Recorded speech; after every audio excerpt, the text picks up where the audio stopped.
أعوذ بالله من الشيطان الرجيم. بسم الله الرحمن الرحيم. الحمد لله رب العالمين الرحمن الرحيم مالك يوم الدين. إياك نعبد وإياك نستعين. اهدنا الصراط المستقيم صراط الذين أنعمت عليهم غير المغضوب عليهم ولا الضالين. بسم الله الرحمن الرحيم. قل هو الله أحد الله الصمد لم يلد ولم يولد ولم يكن له كفوا أحد. بسم الله الرحمن الرحيم. قل هو الله أحد الله الصمد لم يلد ولم يولد ولم يكن له كفوا أحد. بسم الله الرحمن الرحيم. قل هو الله أحد الله الصمد لم يلد ولم يولد ولم يكن له كفوا أحد. اعوذ باللہ من الشیطان الرجیم. بسم اللہ الرحمن الرحیم. الحمد لأہلہ والصلاۃ علی اہلہا. السلام علیکم ورحمۃ اللہ وبرکاتہ. آؤ کتاب پڑھیں. چہاردہ معصومین علیہ الصلاۃ والسلام کے حالات زندگی کو پیش کرتے ہوئے ہم کتاب آپ کی خدمت میں رہبران معصوم علیہم السلام پیش کر رہے ہیں، جس کے پیج نمبر 58 تک ہماری گفتگو کا سلسلہ جا پہنچا تھا، اور ہم یہاں تک بات اپنی پہنچا چکے تھے کہ قریش نے بہت زیادہ مظالم کرنا شروع کر دیے جو پیغمبر اسلام صلی اللہ علیہ وآلہ وسلم کے ہم آواز لوگ تھے۔ آئیے گفتگو کو شروع کرتے ہیں، اور میں تم لوگوں کو بہشت کی بشارت دیتا ہوں۔ ابن اسیر کا بیان ہے کہ عمار ان کے والد اور والدہ کو دشمنان اسلام بہت زیادہ ایذائیں دے رہے تھے، اور ان لوگوں کو اللہ کا شریک ٹھہرانے والے عرب کی چلچلاتی دھوپ میں ان کے گھر سے باہر نکالتے تھے اور آگ برساتے ہوئے سورج کے نیچے تکلیف پہنچاتے تھے، صرف اس لیے کہ تاکہ یہ لوگ اپنے دین سے دستبردار ہو جائے۔ جناب عمار یاسر کی والدہ سمیہ اسلام کی پہلی شہیدہ ہیں، جن کو ابو جہل نے شہید کیا، اور مظالم کی تاب نہ لا کر جناب عمار کے والد یاسر نے بھی جام شہادت نوش کیا۔ جناب عمار پر بہت زیادہ مظالم ڈھائے گئے، کبھی تپتی ریتی پر لٹایا گیا اور کبھی دہکتے پتھر سینے پر رکھ دیا گیا تاکہ اس دین سے کنارہ کش ہو جائیں، یہاں تک کہ جناب عمار نے تقیہ کر کے اپنی جان بچائی، جبکہ ان کا دل ایمان کے استحکام کی گواہی دے رہا تھا۔ بلال حبشی جو کہ غلام تھے، ان کے مالک نے بہت ہی زیادہ ظلم کیا۔ جھلستی دوپہر میں دہکتی ہوئی ریت پر ان کو لٹایا جاتا تھا اور مطالبہ کیا جاتا تھا کہ تم محمد کے دین سے دستبردار ہو جاؤ اور مجسموں کی پرستش کرو۔ ان کی تمام سختیوں کے مقابلے میں بلال سختی سے جمے رہے اور صرف ایک کلمہ کہتے رہے، احد احد، خدا ایک ہے، خدا ایک ہے، اور میں اس کے علاوہ کسی مجسمے کی پرستش نہیں کروں گا۔ افسوس کہ اس مختصر کتاب میں اتنی گنجائش نہیں ہے کہ ہم ان مظالم اور وحشیانہ طور طریقوں کو تفصیل سے بیان کر سکیں جو رسول خدا اور ان کے جانثاروں پر ڈھائے گئے۔ اجمالاً اتنا کہا جا سکتا ہے کہ مخالفت کا وہ کون سا طریقہ تھا جس کو دشمنوں نے استعمال نہیں کیا۔ ان باتوں کی طرف ایک اجمالی اشارہ کرتے ہیں۔ اقتصادی ناکہ بندی، قریش نے حضرت اور ان کے ساتھیوں کے خلاف زبردست اقتصادی ناکہ بندی شروع کر دی۔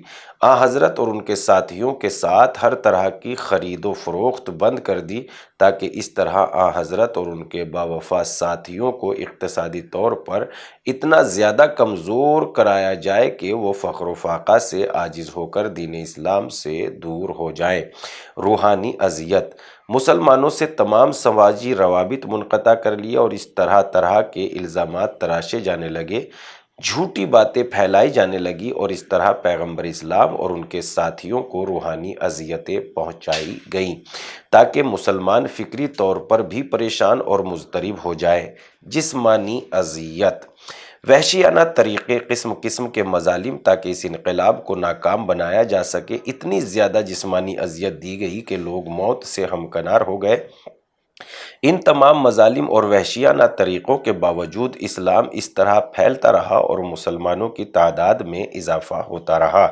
پیغمبر اسلام کی آواز پر لوگ لبیک کہتے رہے اور دین اسلام قبول کرتے رہے۔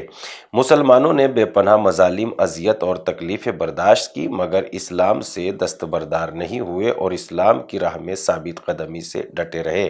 صدر اسلام کے مسلمانوں کی حالت دیکھ کر یہ باقاعدہ واضح ہو جاتا صدر اسلام کے مسلمانوں کی حالت دیکھ کر یہ بات باقاعدہ واضح ہو جاتی ہے کہ دشمنان اسلام کے اس پروپیگنڈے کی اسلام تلوار کے زور پر پھیلا ہے کوئی حقیقت نہیں ہے، کیونکہ مکے کی 13 برس کی زندگی سراسر مظالم کی داستان ہے، جہاں ہر قدم پر مسلمانوں کو مظالم برداشت کرتے، ایذائیں اٹھاتے دیکھا جا سکتا ہے۔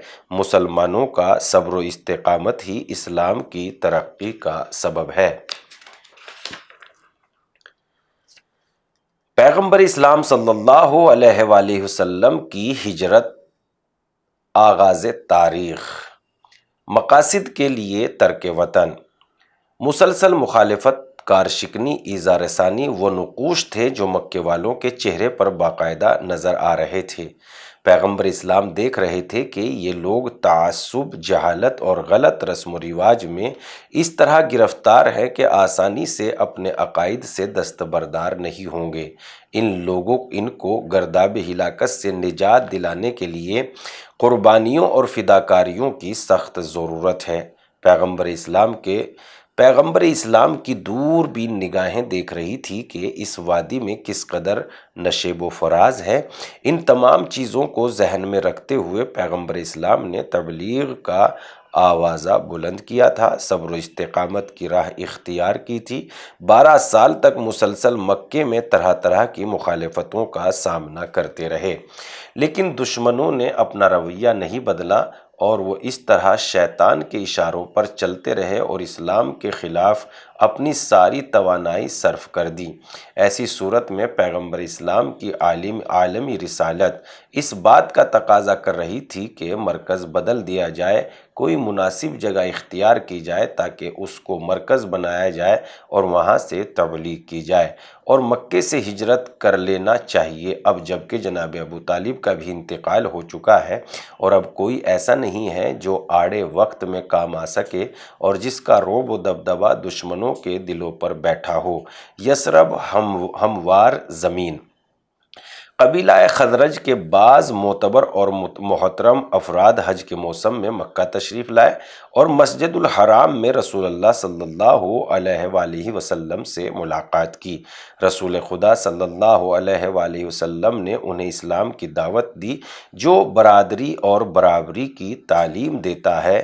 وہ لوگ قبیلہ اوس سے قدیمی نسلی اختلاف سے عاجز آ چکے تھے، انہیں اسلام کی تعلیمات میں اپنی گم شدہ چیز مل گئی، ان لوگوں نے دل و جان سے اسلام قبول کر لیا۔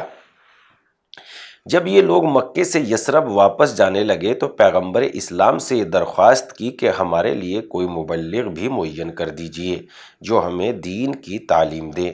پیغمبر اسلام نے مصعب بن عمیر کو ان کے ساتھ روانہ کیا اور اس طرح یثرب میں اسلام پہنچ گیا اور اہل یثرب اسلام سے واقف ہونے لگے، گروہ در گروہ اسلام قبول کرنے لگے۔ جس چیز نے انہیں سب سے زیادہ متاثر کیا وہ قرآن مجید کی نورانی اور دل میں اتر جانے والی آیتیں تھیں۔ مصعب نے پیغمبر اسلام کو یہ اطلاع دی کہ اوس اور خزرج کے بزرگ شخصیت اسلام قبول کر چکی ہیں۔ حج کے موقع پر یثرب سے جانے والوں کی کثیر تعداد نے پیغمبر اسلام سے خفیہ ملاقات کی اور پیغمبر اسلام کے ہاتھوں پر بیعت کی کہ وہ پیغمبر اسلام کی حمایت کریں گے اور اسلام کی نشر و اشاعت میں بھرپور تعاون دیں گے اور اس طرح سے پیغمبر اسلام کی حمایت کریں گے جس طرح اپنی آل و اولاد کی حمایت کرتے ہیں۔ قتل پیغمبر کی سازش۔ ابھی نور سحر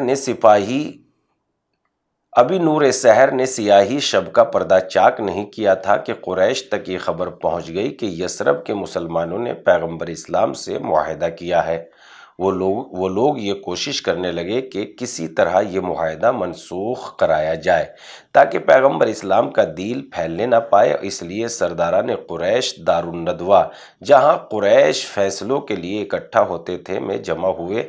بحث و گفتگو اور باہم مشوروں کے بعد یہ طے پایا کہ ہر قبیلے کا ایک فرد منتخب کیا جائے اور سب مل کر رات کے سناٹے میں پیغمبر اسلام پر حملہ کر دیں اور انہیں قتل کر دیں تاکہ اسلام کی آواز ہمیشہ ہمیشہ کے لیے دب جائے اور اسلام مکے میں دفن ہو جائے۔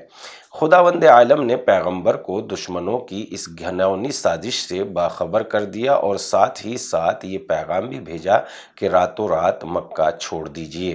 حضرت علی علیہ السلام کی فداکاری۔ جب پیغمبر اسلام نے ترک وطن کا ارادہ کر لیا تو حضرت علی کو بلایا، اسرار و رموز اور ساری امانتیں حضرت علی علیہ السلام کے سپرد کیں تاکہ صاحبان امانت کو امانت واپس کر دیں، اور فرمایا میں ہجرت کر رہا ہوں لیکن تم میری جگہ سو جاؤ۔ حضرت علی علیہ السلام نے بصر و چشم قبول کر لیا اور حضرت صلی اللہ علیہ وآلہ وسلم کے بستر پر سو گئے۔ وہ تمام خطرات مول لے لیے جن سے رسول خدا صلی اللہ علیہ وآلہ وسلم کی جان کو خطرہ تھا۔ حضرت علی علیہ السلام کی یہ فداکاری اس قدر مخلصانہ اور باعظمت تھی کہ خداوند عالم نے اس کا تذکرہ قرآن مجید میں کیا اور اس کو باقاعدہ سراہا۔ غار ثور۔ جب کافی رات گزر گئی اور اپنی شیطانی سازش کو عملی جامہ پہنانے کے لیے دشمنوں نے پیغمبر اسلام کے گھر کا محاصرہ کر لیا، چونکہ خدا اپنے پیغمبر کا محافظ ہے اس لیے پیغمبر کو اس سازش سے بچایا۔ پیغمبر اسلام صلی اللہ علیہ وآلہ وسلم نے سورہ یاسین کی آیتوں کی تلاوت کرتے ہوئے گھر سے باہر تشریف لائے اور غیر مانوس راستے غار ثور کی طرف روانہ ہوئے۔ ہر قبیلے کے منتخب افراد پر مشتمل دشمنان اسلام کے گروہ نے ننگی تلواروں سے پیغمبر اسلام کے بستر پر حملہ کر دیا، لیکن یہ دیکھ کر شش در رہ گئے کہ پیغمبر اسلام کی جگہ حضرت علی سو رہے ہیں۔ ہر ایک نے تعجب سے پوچھا کہ محمد کہاں ہیں؟ حضرت علی نے فرمایا کیا تم نے مجھے ان کا ذمہ دار قرار دیا تھا؟ تم ان کو یہاں سے نکالنا چاہتے تھے سو وہ چلے گئے۔ جب قریش نے یہ دیکھا کہ تمام تر کوششوں کے باوجود کامیاب نہ ہو سکے تو شرمندہ ہو کر ایک دوسرے کو دیکھنے لگے۔ یثرب کی طرف۔ تین دن تک پیغمبر اسلام غار ثور میں مقیم رہے، پھر یثرب کے لیے روانہ ہو گئے۔ اب منکرین ہر طرف تلاش کر کے ہار چکے تھے۔ مکے کے رہنے والے سراقہ بن مالک نے حضرت کا تعاقب کیا مگر 3 مرتبہ اس کے گھوڑے کو ٹھوکر لگی اور زمین پر گر پڑا۔ آخر کار اس نے توبہ کی اور واپس چلا گیا۔ 12 ربیع الاول کو پیغمبر اسلام قباء پہنچے اور چند دن وہاں قیام کیا اور حضرت صلی اللہ علیہ وآلہ وسلم حضرت علی علیہ السلام کی آمد کا انتظار کرتے رہے۔ حضرت ابو بکر بار بار یہ اصرار کر رہے تھے کہ یثرب چلے، آپ نے قبول نہیں کیا بلکہ فرمایا علی نے جان کی بازی لگا کر میری حفاظت کی ہے، اپنے اہل بیت میں سب سے زیادہ عزیز میرا ابن عم میرا بھائی ہے، میں اس وقت تک یہاں سے نہیں جاؤں گا جب تک علی نہ آ جائیں۔ پیغمبر اسلام نے جو ذمہ داریاں اور جو امانتیں سپرد کی تھی، حضرت علی علیہ السلام ان سب کو انجام دے کر قبا پہنچے۔ راستے میں منکرین نے روکنا چاہا مگر آپ نے سب کے حوصلے پست کر دیے۔ جس وقت آپ قبا پہنچے آپ کے پاؤں زخمی ہو چکے تھے اور بڑی زحمت سے چل رہے تھے۔ پیغمبر اسلام صلی اللہ علیہ وآلہ وسلم نے محبت بھری نگاہوں سے حضرت علی علیہ السلام کو دیکھا اور گلے سے لگایا۔ اپنا لعاب دہن حضرت علی کے پاؤں پر ملا جس سے فوراً شفا ہو گئی اور پھر پیر میں کبھی کوئی شکایت نہیں ہوئی۔ آپ پیغمبر اسلام اس قافلے کو لے کر یثرب کی طرف روانہ ہوئے۔ یثرب سراپا انتظار۔ یثرب کے چھوٹے بڑے مرسل اعظم صلی اللہ علیہ وآلہ وسلم کی راہ میں آنکھیں بچھائے ہوئے آن حضرت کی آمد کا انتظار کر رہے تھے۔ غیر معمولی جوش و ولولہ ہر طرف نظر آ رہا تھا۔ اس روز کی خوشیاں عید سے کم نہیں تھی۔ گلی کوچوں میں مسرت کے آثار نظر آ رہے تھے۔ جمعے کے مبارک دن پیغمبر اسلام یثرب میں داخل ہوئے۔ لوگ اپنے کو بھولے ہوئے تھے، لوگ اپنے آپ کو بھولے ہوئے تھے، بس پیغمبر اسلام پر نگاہیں جمائے ہوئے تھے۔ پیغمبر اکرم کے دیدار کے لیے ٹوٹ پڑ رہے تھے۔ کیا بہترین ساعت تھی کہ یثرب کے افراد سید المرسلین کی زیارت سے اپنے قلوب کو مرکز انوار و سعادت بنائے ہوئے تھے۔ پیغمبر اکرم نے یثرب میں قیام فرمایا اور عدالت و ایمان پر اسلامی ثقافت کی بنیاد رکھی۔ پیغمبر اکرم کی تشریف آوری کے بعد یثرب کا نام مدینۃ النبی یعنی نبی کا شہر ہو گیا۔ تاریخ کے اس اہم واقعے اور حق و انصاف و عدالت کی زبردست کامیابی کی بنا پر یہ سال تاریخ کا مبدا قرار پایا اور یہیں سے سن ہجری کا آغاز ہوا۔ آفتاب اسلام کی شعاعوں نے مدینے والوں میں ایک نئی روح پھونک دی۔ ان لوگوں نے فرسودہ عقائد، ناپسندیدہ اخلاق اور غیر انسانی عادات و اطوار کا لبادہ اتار پھینکا اور اسلامی ثقافت کا لباس پہن کر صحیح معنوں میں انسان بن گئے۔ ناظرین، گفتگو ہماری پیج نمبر 65 تک پہنچ چکی ہے۔ مختصر وقت نے اپنی چادر کو سمیٹ لیا ہے اور انشاءاللہ ہم پھر حاضر ہوں گے۔ لہٰذا اس مختصر سے علم سے زیادہ فائدہ اٹھائیے، نشر و اشاعت میں ہماری مدد کیجیے تاکہ بات لوگوں تک زیادہ سے زیادہ پہنچ جائے۔ والسلام علیکم ورحمۃ اللہ۔ خدا حافظ۔